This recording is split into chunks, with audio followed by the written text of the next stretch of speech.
ममता बनर्जी ने जो तीसरी बार मुख्यमंत्री पद की शपथ ली, उसके बाद मीडिया का गला दबाने का काम शुरू कर दिया गया है। और आपको बताएं कि सोशल मीडिया और मीडिया पर अगर कोई ममता बनर्जी के खिलाफ या टीएमसी के खिलाफ कोई पोस्ट करता है या कोई खबर लिखता है, उसको जेल में डालने की कार्रवाई शुरू कर दी गई है। और अब तक 21 लोगों को गिरफ्तार किया जा चुका है। पिछले 5 दिन में केवल ये आंकड़ा है, जहां आपको बताएं लगभग 550 ऐसी पोस्टों को फेसबुक, ट्विटर, इंस्टाग्राम इनसे हटाया गया है और पुलिस के द्वारा कार्रवाई की जा रही है। और इतना ही नहीं, शेयर करने के मामले में यह कहा गया है कि ऐसी चीजें शेयर की गई हैं जो आपत्तिजनक हैं, जो हिंसा भड़का सकती हैं। और इसमें भारतीय जनता पार्टी के 2 बड़े लीडरों के खिलाफ भी एफआईआर लिखाई गई है, जिसमें कई भारतीय जनता पार्टी के नेताओं का नाम एफआईआर में सीआईडी ने दर्ज कराया है। और आपको बताएं, उसमें शुभेंदु अधिकारी, कैलाश विजयवर्गीय, ये 2 बड़े लीडरों के अलावा कई बीजेपी के लीडरों के नाम शामिल हैं। और सीआईडी ने एफआईआर में लिखा है कि इन्होंने ऐसी बातें बोली, ऐसी वीडियो शेयर की, जिससे कि धार्मिक उन्माद भड़क सकता था और इसलिए इनके खिलाफ कार्रवाई की जाए। आपको बताएं, ये जो कार्रवाई है ये बिल्कुल इस तरह से की जा रही है जैसे दमनकारी नीति। लेकिन आश्चर्यजनक बात यह है कि जितना भी लिबरल्स हैं, लुटियन जोन का जो मीडिया है, उसकी चुप्पी पर इस समय आश्चर्य है कि जो ये कहते थे कि मीडिया को कुचला जा रहा है, मीडिया को दबाया जा रहा है और मोदी उनको ऐसे कर रहा है, वैसा कर रहा है। मोदी ने तो कभी किसी पत्रकार के खिलाफ कोई इस तरह की कार्रवाई नहीं करी।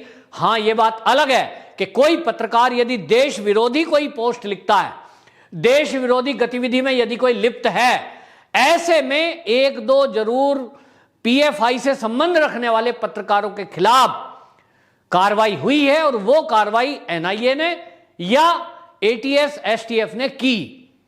उस पत्रकारों को लेकर के जिन वामपंथियों ने पूरे देश में आंदोलन चलाया कि मोदी सरकार पत्रकारों की जबान बंद कर रही है, कलम पर पहरा बिठाया जा रहा है, वही पत्रकार आज पश्चिम बंगाल में ममता बनर्जी के इस काम के करने पर मौन है पूरी तरह।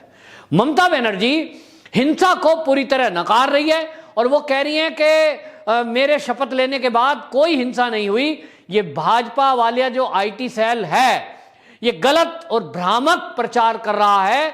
जितनी भी वीडियो वायरल हो रही हैं वो सब फेक हैं। भारतीय जनता पार्टी का आईटी सेल पुरानी वीडियो उठाकर शेयर कर रहा है। मेरे तीसरे टर्म के मुख्यमंत्री पद के शपथ लेने के बाद 2 जगह छुटपुट हिंसा हुई है और महिलाओं के साथ कोई बलात्कार नहीं हुआ। इस तरह से मना करने का मतलब क्या है? इस तरह से मना करने का मतलब है कि ममता बनर्जी उनके कार्यकर्ताओं के द्वारा जो हिंसा हो रही है, जो महिलाओं के साथ बलात्कार किए गए, उस पर पानी फेर देना चाहती है, यानी उनको छुपा देना चाहती है और उनको क्लीन चिट दे रही है एक तरह से। जब मुख्यमंत्री ये बोलेगा कि ऐसा कुछ हुआ ही नहीं, तब इसका मतलब यह है कि कुछ हुआ ही नहीं, क्योंकि पुलिस एफआईआर दर्ज नहीं करेगी, आम पब्लिक थाने जाएगी, महिला जिनका शोषण हुआ है वो कंप्लेंट लिखाएंगी और पुलिस कहेगी कि मुख्यमंत्री ने कहा है कि कुछ हुआ ही नहीं, तो एफआईआर किस बात की। और इसी तरह से थानों से उनको भगाया जा रहा है। यहां तक कि आपको बताएं, जो महिला एक्टिविस्ट हैं उन तक को भी डराया और धमकाया जा रहा है। उनके खिलाफ एफआईआर दर्ज कर दी गई है कि यदि तुमने थानों के ज्यादा चक्कर काटे तो तुम्हारे ही खिलाफ वैमनस्य फैलाने का केस दर्ज कर दिया जाएगा, तुम्हारे ही खिलाफ हिंसा फैलाने की साजिश में केस दर्ज कर दिया जाएगा कि तुम लोगों को उकसा रही हो। और इस तरह के कुछ नोटिस बाकायदा महिला एक्टिविस्ट को दिए गए हैं। जो महिला आयोग से जुड़े हुए कार्यकर्ता काम करते हैं उनको भी बाकायदा डराया धमकाया जा रहा है। ये पश्चिम बंगाल में इस बार देखने को मिल रहा है। और इसलिए एक सवाल उठता है कि ममता बनर्जी आखिरकार हिंसा को रोकने के बजाय वो उस पर सवाल उठाने वाले या ये कहें अपने लिए वो न्याय मांगने वाले, क्योंकि किसी का घर जल रहा है, उसने वीडियो बनाई कि देखिए टीएमसी के गुंडे हमारा घर जला रहे हैं, हमारी रक्षा की जाए। एक वीडियो आई है जिसमें एक बीजेपी का कार्यकर्ता है, वो गाड़ी के अंदर छुपकर बैठा है, रोते हुए वीडियो बना रहा है कि देखिए मेरी जान बख्शिए, मेरे घर वालों को सबको घर छोड़कर भागना पड़ रहा है, मैं यहां छुपा हुआ हूं, वो लोग मेरा घर जला रहे हैं, मेरा सामान सब लूट के ले गए, मेरी जान की रक्षा पुलिस भी नहीं कर रही है, मुझे बचाया जाए। इस तरह की वीडियो को अगर भारतीय जनता पार्टी का कार्यकर्ता एक दूसरे को शेयर कर रहा है, पुलिस को देने के लिए, केंद्र को देने के लिए, कार्रवाई के लिए अगर शेयर कर रहा है, और उसको आप कह रहे हैं, ममता बनर्जी कह रही है कि ये विद्वेष फैलाने के लिए है, ये सांप्रदायिक हिंसा कराने के लिए है, ये कैसे जायज है? यदि किसी मुसलमान ने किसी हिंदू का घर फूंका है और वो सच है, तो हिंदू मुसलमान करके आप मत देखो, आपकी पुलिस जाए और बाकायदा न्याय करे, जिसने आग लगाई उसको जेल में डाले, चाहे वो हिंदू हो या मुसलमान, कोई भी हो सकता है, दंगाई दंगाई है। तो आप यदि दंगाइयों के विरुद्ध कार्रवाई करेंगी तो आपको यह सब करने की जरूरत नहीं है कि लोगों की पोस्ट हटाई जाए, पत्रकारों पे रोक लगाई जाए, पत्रकारों को लेख लिखने से रोका जाए।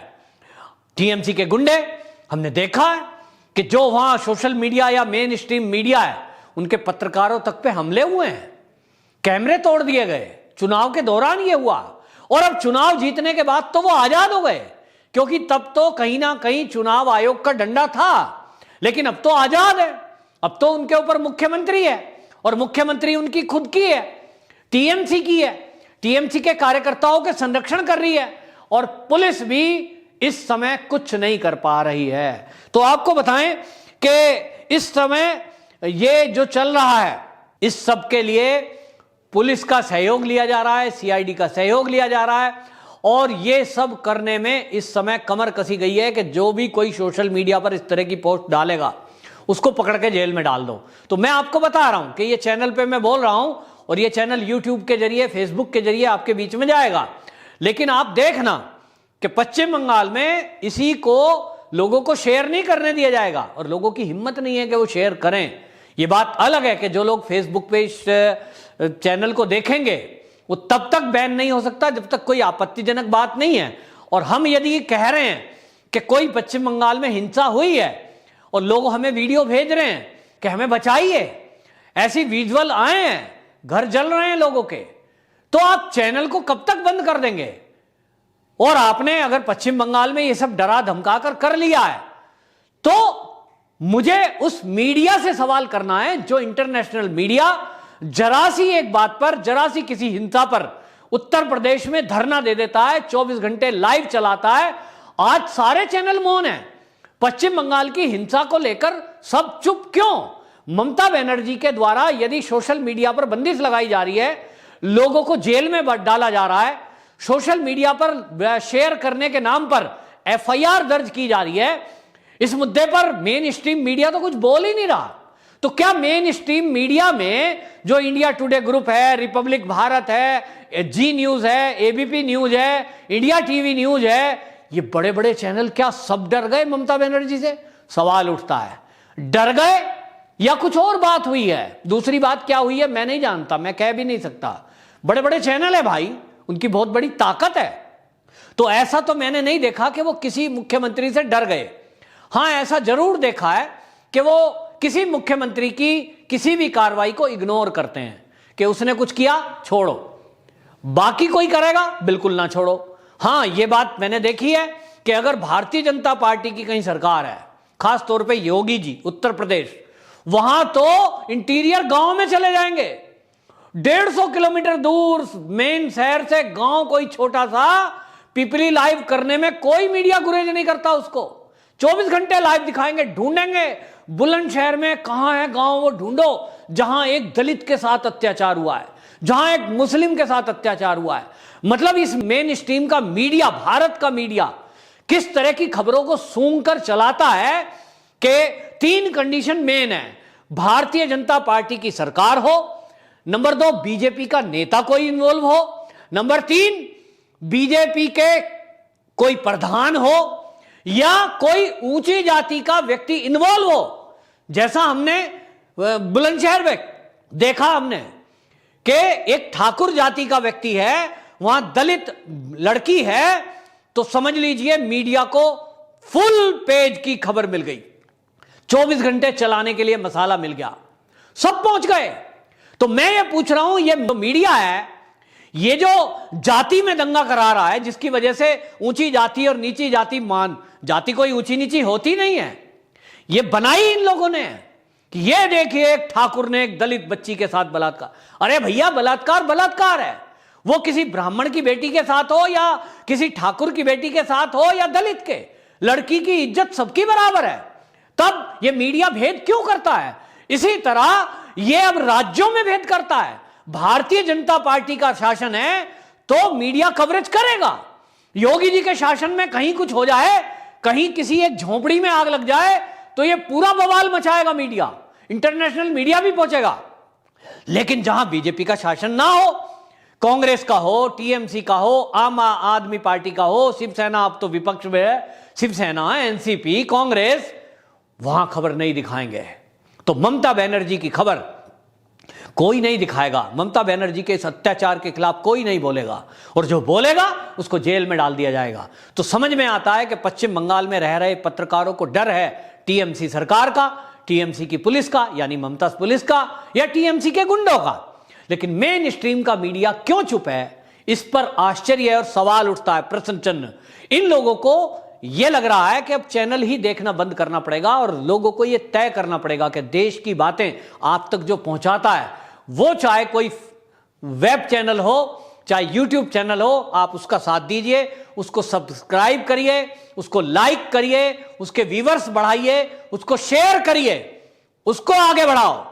तो ऊपर बढ़ाने का काम ये जनता का है।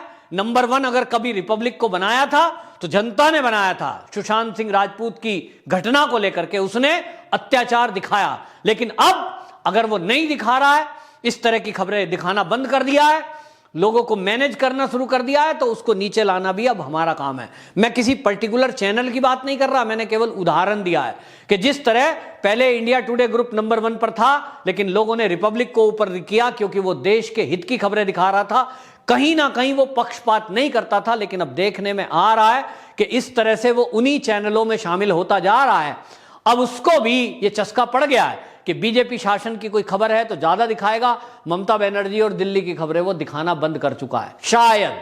तो अब हमको तय करना है कि हमको क्या देखना है, और इस मीडिया को भी बताना है कि आपसे हमें जब हम ऊपर ला सकते हैं तो हम नीचे भी ला सकते हैं, और किसको ऊपर करना है ये अब हमें देखना है। बहरहाल ममता बनर्जी के अत्याचार के खिलाफ अगर पश्चिम बंगाल में सीआईडी और पुलिस का दुरुपयोग किया जा रहा है, लोगों को डराया धमकाया जा रहा है, तो हम सब उनका साथ दें, उनकी आवाज बने, ताकि कोई मुख्यमंत्री किसी जनता के ऊपर अत्याचार शोषण ना कर पाए। वंदे मातरम।